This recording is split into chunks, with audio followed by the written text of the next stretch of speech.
Há uma responsabilização real quando o Estado mata? Então, a Defensoria Pública, ela é uma instituição que ela foi constituída, né, na Constituição de 1988. Ela tem o dever de tanto promover os direitos humanos quanto defender os necessitados, assistir os necessitados.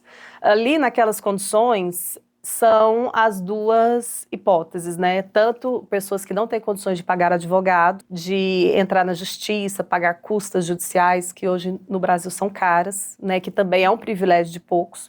A Defensoria Pública, ela entra com esse papel de acionar judicialmente o Estado pela responsabilização e também pelos direitos humanos. A questão dos direitos humanos, a Defensoria Pública, ela atua de uma forma institucional, então ela dialoga com o governo, com secretários, com delegacias, sempre dessa forma, até com deputados, vereadores. A Defensoria sempre propõe normas, propõe regulamentos para poder garantir de uma forma coletiva a efetivação desses direitos. Então, é papel da Defensoria, sim, ter acesso a perícias, ter acesso a exames, né, cadavéricos, e com base em tudo isso, ela pode, sim, avaliar se houve excessos, né, se houve abusos, se realmente foi troca de tiro, se naquele caso teve, né, as excludentes de licitude ou não. E nesses casos, ela pode pedir responsabilização do Estado. E a Defensoria Pública também serve em casos quando a pessoa, às vezes, quer entrar com uma ação contra um empregador, quando acontece alguma coisa que a pessoa também não tem condição de pagar, né? Não é só nesses casos de chacinas, em outros casos também, né? A Defensoria Pública, ela é completa, então ela atua em todas as áreas, ela atua na área de família, na área de saúde, contratos, né, relações civis. Basta a pessoa procurar uma defensoria e fazer uma triagem, porque lá eles exigem a questão da renda, que realmente a pessoa, né, se enquadre na renda permitida. Então, eles fazem a defesa, né, às vezes você está sendo acusado, você está sendo, né, processado por algo, a defensoria faz a sua defesa no processo. Então, ela é bem abrangente. Eu acho importante falar isso, porque assim, a gente está falando desse caso da chacina no Rio de Janeiro, desses casos de atuação excessiva do Estado. Então, eu acho que até por isso também as pessoas ficam com esse pensamento errôneo sobre o que é direitos humanos, o que é defensoria pública.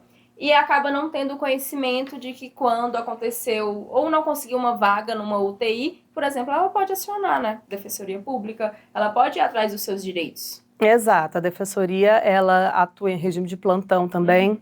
Então, no caso de uma vaga urgente de UTI, pode se deslocar, eu acho que até atendimento por telefone. Eles conseguem, né, com toda a documentação, dar entrada no pedido. Então, ela é bem completa. A defensoria está atuando, inclusive, no interior. Eles fazem mutirão, né, caravanas, enfim, a defensoria itinerante. Vão até em comunidades, né, tradicionais, aldeias indígenas, estão ribeirinhos, né, na beira ali do Rio Araguaia. Eles têm feito uma atuação de ir na localidade para poder fazer esse atendimento também no interior.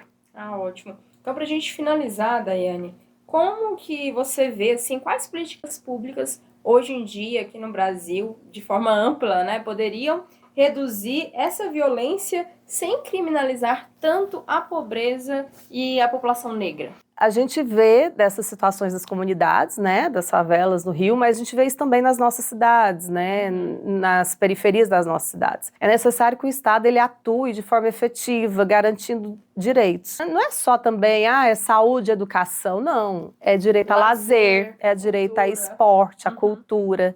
E às vezes em comunidade de periferia, né, usando o exemplo do Rio de Janeiro, o Estado não entra. Realmente, ali, facções dominaram as favelas e milícias, né? Então, a gente sabe que o estado do Rio de Janeiro ele é peculiar. Mas ele pode atuar também por meio de ONGs. O Estado, ele atua por meio do terceiro setor, né? Por ONGs, por associações. Então, às vezes, o Estado não entra, mas o Estado manda verba para que pessoas da própria comunidade façam esse trabalho. Façam uma escolinha de futebol, uma escolinha de teatro, né, deem uma perspectiva para os jovens, porque o que é interessante para fugir da criminalidade é uma perspectiva de emprego, de trabalho. Um futuro melhor, né? Um futuro melhor. Então, a Constituição garante, né, que a gente tenha acesso a todos esses bens, né, uma boa alimentação, um lazer, um esporte, uma cultura. E isso pode ser feito por meio dessas associações, por meio da sociedade civil, mas é necessário que o Estado tenha interesse, né? Então, tudo Nem parte... sempre acontece. Às vezes é um discurso, é uma narrativa de que eu não consigo entrar, não tem como fazer. Mas você tem interesse em fazer?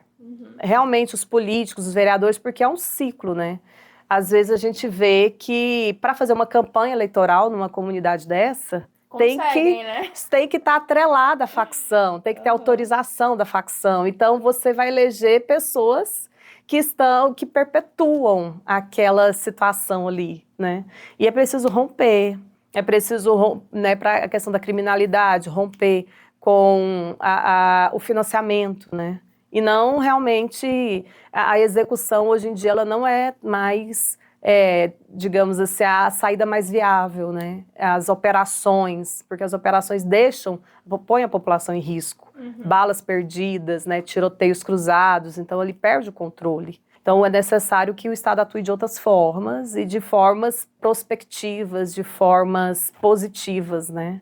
É importante a gente entender isso para a gente cobrar, né? Exato. Do Estado, dos nossos representantes, né? Dos políticos, porque também muitas vezes eu acho que a população, claro, também é um projeto, né? De fazer com que as pessoas não entendam esse processo, não entendam como isso funciona, para que elas não cobrem por justiça e não cobrem por direitos. E fiquem nesse comodismo, né? É assim mesmo, não vai mudar, então vamos aceitando. E não é isso, né? Partindo aqui de Goiânia, a gente tem que ver quais são os candidatos, quais são os políticos que realmente atendem às nossas expectativas, aos nossos anseios. A gente tem que votar para aqueles que nos defendem, que defendem a nossa comunidade, que estão próximos à periferia, né? Que estão ali no cotidiano, porque são pessoas que vão entender a luta e que vão colaborar lá na frente, né?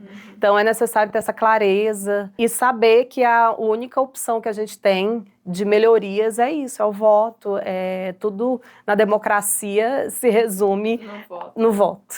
Então, muito obrigada, Daiane, foi bem esclarecedor e é um assunto que a gente sempre precisa estar falando para não esquecer, né? Do quão importante e nessas questões. Aqui no Classe Trabalhadora a gente fala muito sobre saúde do trabalhador, fala muito sobre direitos dos trabalhadores e perpassa também, né, pelos direitos humanos, porque um não vive sem o outro, né, digamos assim.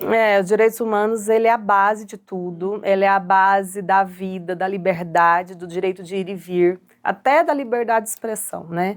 Então, os direitos humanos, ele garante que a pessoa tenha dignidade, tenha qualidade de vida e que tenha seus direitos garantidos, que seus direitos não sejam violados, e que não haja essa distinção, né? Direitos para uns são garantidos e para outros não. Tem que ser garantidos para todos, né? Independente de cor, de raça, de localização geográfica que more, se mora em periferia, se mora em bairro nobre, né? A gente quer que esses direitos sejam garantidos, que as pessoas tenham qualidade de vida.